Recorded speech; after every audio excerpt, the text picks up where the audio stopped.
दोस्तों, नेपाल शब्द आते ही जो 3 चीजें सबसे पहले किसी के भी दिमाग में आती है वो है काठमांडू, दूसरा माउंट एवरेस्ट और तीसरा एक नेपाली लड़की।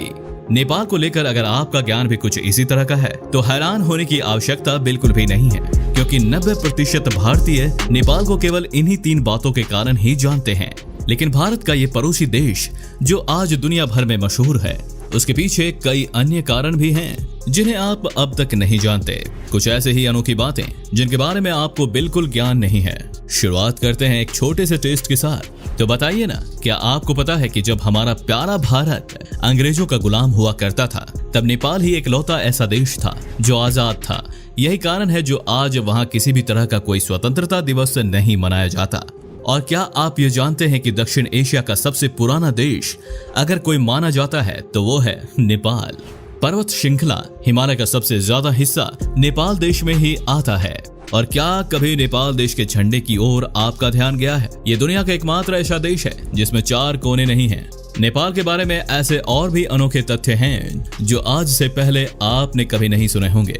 तो दोस्तों, वीडियो को लास्ट तक जरूर देखिएगा। नंबर 12, नेपालीज ईट एवरीडे दाल भात। क्या आप जानते हैं कि नेपाल में करीब 55 लाख परिवार रहते हैं, जिनमें से 90% परिवारों का पसंदीदा भोजन दाल भात है। जी हाँ, दाल और चावल जो नेपाल का पसंदीदा भोजन है, और नेपाली लोग इसे बड़े ही चाव से खाते हैं और दूसरों को भी परोसते हैं। ये नाश्ते और रात के खाने का एक इम्पोर्टेंट व्यंजन है जिसे समूचा नेपाली परिवार मिलकर और इसका आनंद लेकर खाते हैं। खैर, आनंद तो आएगा ही दोस्तों, जब प्याज, टमाटर, हरा धनिया और हरी मिर्च का छोका लगाकर दाल और उसके साथ भात खाने को मिले तो आनंद ही नहीं, मेरे मुंह में तो पानी भी आ रहा है। और अब तो ये मन भी कर रहा है कि आज के खाने में दाल भात ही खाया जाए। दोस्तों, आइडिया कैसा है? Number 11, calendar in Nepal. क्या आपको पता है कि जिस तरह हमारे देश भारत में ग्रेगोरियन कैलेंडर का इस्तेमाल होता है, नेपाल देश विक्रम संवत कैलेंडर के अनुसार अपनी प्लानिंग करते हैं। नेपाली कैलेंडर में जनवरी, फरवरी, मार्च नहीं होता, बल्कि नेपाल का नया साल अप्रैल के महीने से स्टार्ट होता है। और ग्रेगोरियन कैलेंडर के अनुसार 14 अप्रैल साल का पहला दिन मनाया जाता है, जिसे बैसाख का पहला दिन कहा जाता है। नेपाली कैलेंडर में 354 दिन ही होते हैं, और वो इसलिए क्योंकि इस कैलेंडर के सभी महीने 29 या फिर 30 दिनों के ही होते हैं, जो चांद के अनुसार तय होते हैं। यही नहीं, विक्रम संवत ग्रेगोरियन कैलेंडर की तुलना में लगभग 57 वर्ष आगे भी है, जिसका मतलब ये हुआ कि साल 2022 विक्रम संवत के अनुसार साल 2079 है। केवल यही नहीं, नेपाल में कुछ जाति और जनजातियां भी हैं जो विक्रम संवत के अनुसार अपना कैलेंडर इस्तेमाल करती हैं। दोस्तों, क्या आज से पहले नेपाल का ये तथ्य आपको पता था? हमें कमेंट्स में जरूर बताएं। Number 10, the fearsome Gorkha at service of United Kingdoms. Nepal दुनिया भर में अपने खूंखार गोरखा सैनिकों के लिए भी प्रसिद्ध है। वो गोरखा सैनिक जिनका मूल सिद्धांत है कि डरपोक होने से लाख बेहतर है कि मर जाना। भारत की आजादी के समय ब्रिटेन की आर्मी गोरखा की बहादुरी से इतनी प्रभावित हुई कि वो अपने साथ बहुत सारे गोरखास को ब्रिटेन ही ले गई। आज ब्रिटेन की आर्मी में इन गोरखास की संख्या 4000 से भी ज्यादा है। यही नहीं, इनकी बहादुरी का भारत भी कायल है। तभी तो इस फोर्स की 7 रेजिमेंट्स और 40 बटालियन इंडियन आर्मी में कार्यरत हैं, और करीब 40,000 से ज्यादा गोरखा भारत की रक्षा करते हैं। दोस्तों, गोरखा केवल अपनी बहादुरी ही नहीं, बल्कि अपने जानलेवा हथियार खुकरी के लिए भी प्रसिद्ध हैं। एक धारदार चाकू जो आज इनकी शान है, जिसे इस फौज ने पहले और दूसरे विश्व युद्ध में इस्तेमाल कर लाखों दुश्मन ढेर कर दिए। गोरखास के बारे में ये कहा जाता है कि इस फौज का एक अकेला जवान दुश्मन के 50 सैनिकों के बराबर होता है, जो बंदूक और खुकरी के साथ साथ अपने बाजुओं को भी अपने हथियार की तरह इस्तेमाल करता है। Number 9, the greatest concentration of places recognised by UNESCO. Nepal दुनिया का वो देश है जहां सबसे ज्यादा विश्व धरोहर देखने को मिलती है। नेपाल की राजधानी काठमांडू में मौजूद 7 ऐसे स्मारक हैं जिन्हें यूनेस्को ने चिन्हित किया और इन्हें विश्व धरोहर का दर्जा दिया है। पशुपतिनाथ मंदिर, आदित्यनाथ मंदिर, बौद्धनाथ स्तूप और बाघ भैरव। प्राचीन काल में बने ऐसे 7 मंदिर अपने बेजोड़ ढांचे के दम पर यूनेस्को की विश्व धरोहर लिस्ट में आते हैं। कमाल की बात तो ये है कि ये 7 धरोहर मात्र 15 किलोमीटर की इलाके में मौजूद हैं। यही नहीं, नेपाल में 4 और भी ऐसी जगह हैं जो वर्ल्ड हेरिटेज का हिस्सा है। इस तरह नेपाल दुनिया का एकमात्र ऐसा देश है जहां छोटी सी जगह में सबसे ज्यादा विश्व धरोहर मौजूद है। Number 8, the legend of Yeti, the abominable snowman. आप सबने माउंट एवरेस्ट से जुड़े कई तथ्य सुने होंगे, लेकिन येटी के बारे में शायद ही सुना होगा। दोस्तों, नेपाल में ये प्रसिद्ध है कि नेपाल की पहाड़ियों में खासकर माउंट एवरेस्ट पर एक दानव रहता है जिसका नाम येटी है। नेपाल में ऐसे बहुत से लोग हैं जो येटी को अपनी आंखों से देखने का दावा भी करते हैं और ये भी कि उनके पास येटी से जुड़े कई सबूत भी मौजूद हैं। इनके मुताबिक येटी एक विशालकाय दानव है जो इंसान और विशालकाय बंदर मिलाकर स्वरूप में आया। जो भी इसके सामने आता है वो मारा जाता है। यही कारण है कि आज तक कोई भी इसे खोज नहीं पाया। हालांकि इस दावे को वैज्ञानिक बिरादरी साफ तौर से नकारती है, लेकिन येटी के अस्तित्व से खुद एडमंड हिलरी भी प्रभावित थे। एवरेस्ट पर चढ़ाई करने वाले पहले व्यक्ति जिनका मानना था कि येटी वास्तव में एवरेस्ट पर मौजूद है, जिसे ढूंढ निकालने के लिए हिलरी ने एक अभियान भी चलाया था। Number 7, home of endangered animals. Africa की तरह नेपाल एशिया का वो देश है जहां मौजूद कुछ जानवर एंडेंजर्ड हैं, मतलब विलुप्त होने के कगार पर हैं। लेकिन नेपाल का चितवन नेशनल पार्क उन्हें बचाने के लिए हर संभव प्रयास कर रहा है।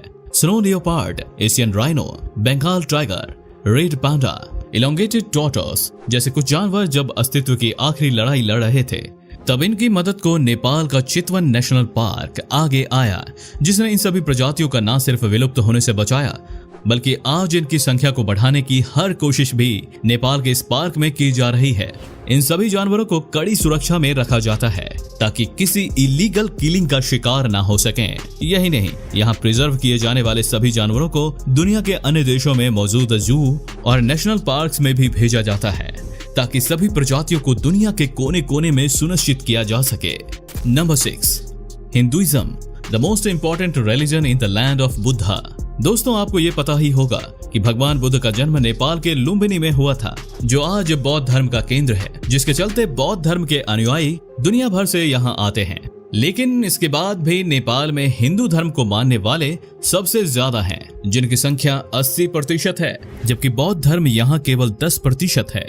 ये आंकड़े बताते हैं कि बौद्ध धर्म का केंद्र होते हुए भी हिंदू मान्यताएं और आचरण नेपालियों के बीच ज्यादा लोकप्रिय है, जिसका असर इतना गहरा हुआ कि नेपाल आज तक एक हिंदू बाहुल देश है।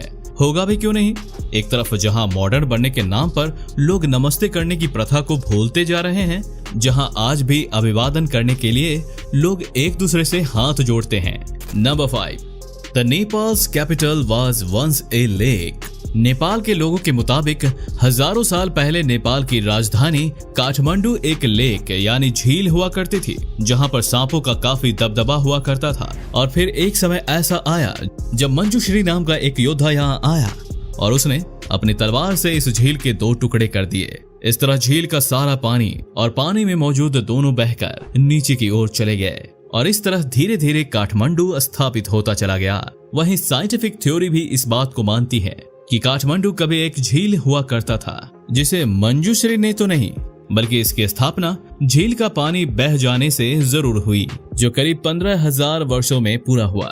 Number 4, the original name of mount Everest. पहाड़ों का सर्वे करने वाली संस्था रॉयल जियोग्राफिकल सोसाइटी जब पहली बार दुनिया के सबसे ऊंचे पहाड़ को चिन्हित किया तो इसका नामांकन अपने एक शोधकर्ता जॉर्ज एवरेस्ट के नाम पर कर दिया और तभी इसका नाम माउंट एवरेस्ट हो गया, जबकि एवरेस्ट का असली नाम सागर माथा है, जो आज भी नेपाल के लोगों के बीच प्रसिद्ध है, जिसका मतलब है स्वर्ग का माथा, अर्थात वो जगह जहां से स्वर्ग की शुरुआत होती है। वही तिब्बत के लोगों के बीच इस पहाड़ी का एक विशेष स्थान है, जो माउंट एवरेस्ट को कोमलिंगमा कहकर आज भी बुलाते हैं। कोमलिंगमा तिब्बत की स्थानीय भाषा है, जिसका मतलब होता है ब्रह्मांड की देवी। Number 3, the deepest canyon on earth. दोस्तों, एक तरफ जहां दुनिया के 8 सबसे ऊंचे पहाड़ नेपाल में मौजूद हैं, जिसकी गहराई 4,375 मीटर है। गंडकी नदी से निकलने वाली ये घाटी 2 हिमालय पहाड़ियां अन्नपूर्णा और धूलागिरी को चीर कर बनी है। Number 2, the highest mountains on earth. ये तो पता चल गया कि नेपाल में दुनिया की 8 सबसे ऊंची चोटियां हैं, लेकिन ये श्रेष्ठ 8 दुनिया के 10 सर्वश्रेष्ठ में ही आ जाते हैं। ये शायद आपको नहीं पता होगा और इसी के चलते पर्वतीय कार्य क्षेत्र में नेपाल को 8000 भी कहा जाता है। जानते हैं क्यों? वो इसलिए क्योंकि नेपाल में मौजूद इसकी सभी 8 पहाड़ियों की ऊंचाई 8000 फीट से ज्यादा है। जहां एक तरफ माउंट एवरेस्ट की ऊंचाई 8848 मीटर है, तो वहीं उसकी सबसे छोटी चोटी अन्नपूर्णा की ऊंचाई 8091 मीटर है। जबकि कंचनजंगा और लाहोत्से की ऊंचाई एवरेस्ट में केवल 300 मीटर का ही अंतर है। नंबर 1 दोस्तों, पानी को इकट्ठा करने के मामले में तो इस देश ने दुनिया के सभी देशों को पीछा छोड़ दिया।